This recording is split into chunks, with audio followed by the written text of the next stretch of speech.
Fala aí, gente, tudo bem? Boa noite. Eu trabalhando de Uber hoje, né?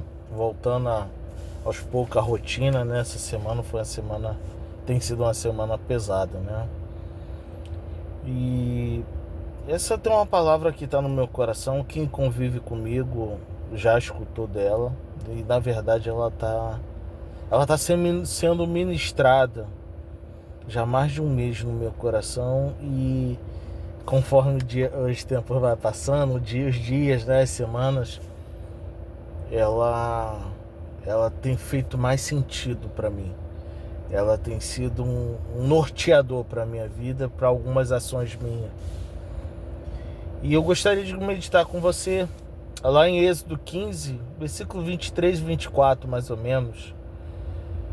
Diz que quando o Senhor tirou Israel do Egito, né, e trouxe para chegar ao Mar de Mara. E, cara, o texto bíblico mesmo diz que lá era um mar amargo, a água era amarga para se beber. E aí diz o povo que o que havemos de beber? Eu imagino outros dizendo: caramba, que Deus doido, que Deus é esse que nos tira lá do Egito para nos fazer morrer aqui, para beber essa água horrível, essa água amarga. Já não basta o trajeto que tem sido tanto amargo. E isso aí espelha muito sobre nós. A gente tem muito essa... Muitas das vezes a gente murmura, né? Muitas das vezes a gente reclama da vida. Muitas das vezes a gente não entende os propósitos, os desígnios e algumas vezes até a soberania de Deus. E aí eu comecei a entender algumas coisas. E essa semana essa palavra fez muito sentido para mim. Tem me ajudado em muitas coisas a não murmurar, a não perder o norte, a olhar, a fazer um esforço, tá? E é válido dizer que há um esforço para olhar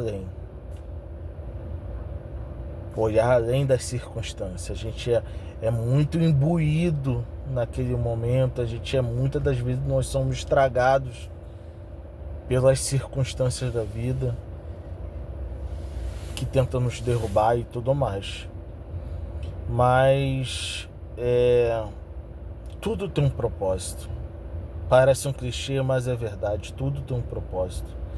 Paulo ele vem dizendo em 2 Coríntios, acho que é capítulo 1 ali, que ele diz que o Senhor nos prova nas tribulações, mas que o Senhor nos consola nas nossas tribulações e nos faz com que a gente console os outros com a mesma consolação que Ele tem nos consolado. E por que, Rafael, de colocar essa palavra? Para alguns Rafa, já ouvi isso aí. Mas Paulo fala em Filipenses 3 que não me canso de falar das mesmas coisas porque é segurança para vós.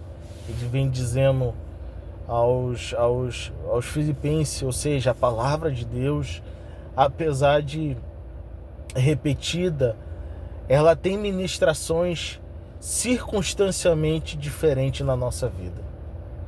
É só aquilo que a gente sabe. Em alguns momentos a palavra fez um sentido, em outros sentidos. E a palavra que eu quero dizer para você, antes de trazer uma informação muito, muito interessante nesse texto de Mara, a minha palavra é para você também, que está passando, assim como eu, está passando algumas tribulações. E detalhe,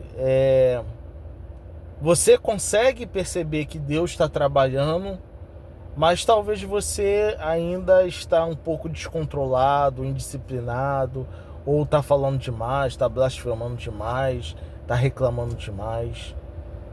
E a minha palavra é direcionada para você também.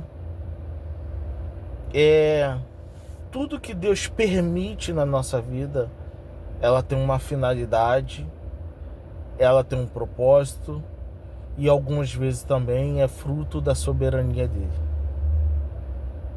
Mas tudo tem um propósito.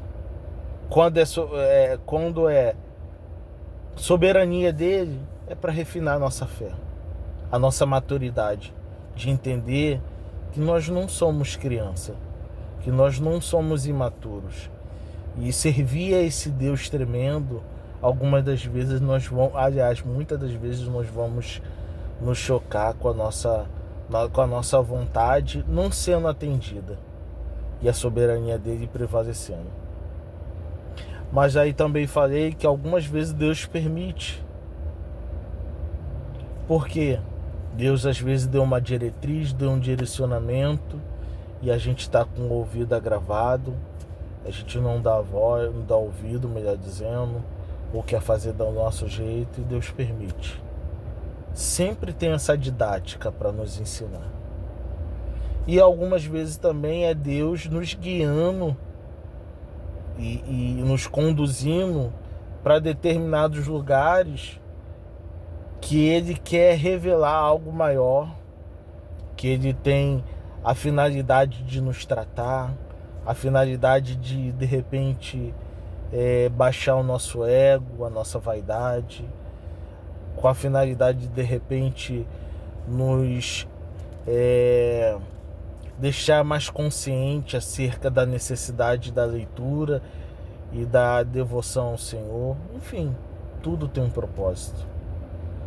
E aí, para reforçar o que eu estou querendo dizer, quando Deus trouxe, e aí vamos fazer uma pequenazinha, trazer um pequeno contexto, né? E aí que tá a coisa linda.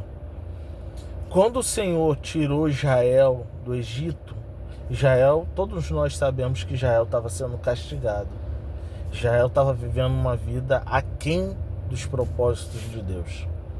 Israel também não conhecia plenamente seu Deus, porque houve uma geração que cresceu lá, que nasceu lá, ou aliás, houve muitas gerações que após José nasceram lá e não tinha referência do Deus de Israel.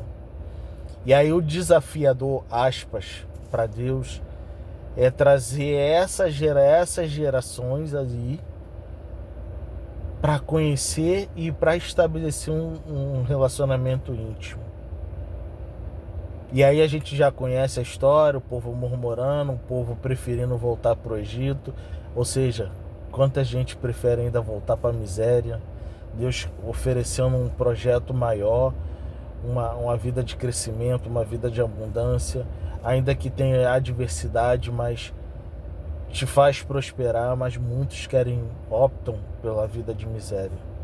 E aí vem o povo andando prostrado, esse é o termo que usa na palavra, povo andando prostrado, né, pelo deserto. Esse termo, né, prostrado, que está entregue às suas vontades apenas e não consegue olhar além das circunstâncias, voltando àquilo que eu prefaciei. E aí, quando o Senhor chega em Mara, né, o povo sedento, o povo fastiado, né, de uma caminhada, o povo, muitos deles doentes porque estava exposto, empreendendo uma energia. Aí quando chega no mar, fala assim, beleza, o mar na verdade é um lago, né, uma lagoa. E ali eles, caramba, agora eu vou saciar minha sede.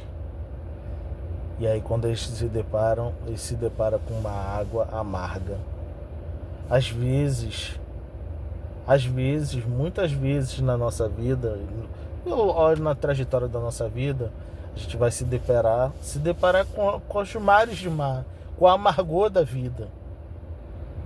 Só que a gente tem que entender e olhar além das circunstâncias. Rafael, você está enrolando, fala aí, qual é o significado, qual é a mensagem que tem ali no Mar de Mara? Eu descobri isso há pouco tempo e por isso que Deus tem ministrado no meu coração e tem me ajudado muito. Quando o que eu descobri, quando ali debaixo do mar de Mara, no fundo do mar, né? Mar é força de expressão, né? Havia ervas medicinais ali. E a gente sabe que muitas das ervas são amargas. E por causa dessas ervas, a água ficava amarga. E aí, Deus sabia que Israel precisava daquele remédio. Não só saciar sua sede, mas curar seu corpo. Mas por que, Rafael? Porque a terra prometida estava à frente. Então era necessário estar sarado, estar restabelecido para avançar, para alcançar aquilo que Deus tem designado para nós. E então, trazendo para a nossa vida, às vezes, Deus nos coloca nos amargores terríveis, mas a gente, pela nossa finitude, a gente não consegue entender e compreender, mas tem remédio de Deus ali. Então, o que eu quero deixar para você, não murmure dos amargores que algumas vezes você vai enfrentar. Enquanto nós estivermos sobre essa terra, há amargor para a nossa vida. Mas por detrás desse amargor, tem tratamento de Deus, tem aperfeiçoamento de Deus, tem refino da fé, tem edificação, tem intimidade, tem manifestação extraordinária de Deus na sua vida. Então não murmure, porque Deus está nos tratando, Deus está nos aperfeiçoando para conquistar a nova Canaã que está estabelecida para a nossa vida. E a gente está vivendo um tempo de amargor também.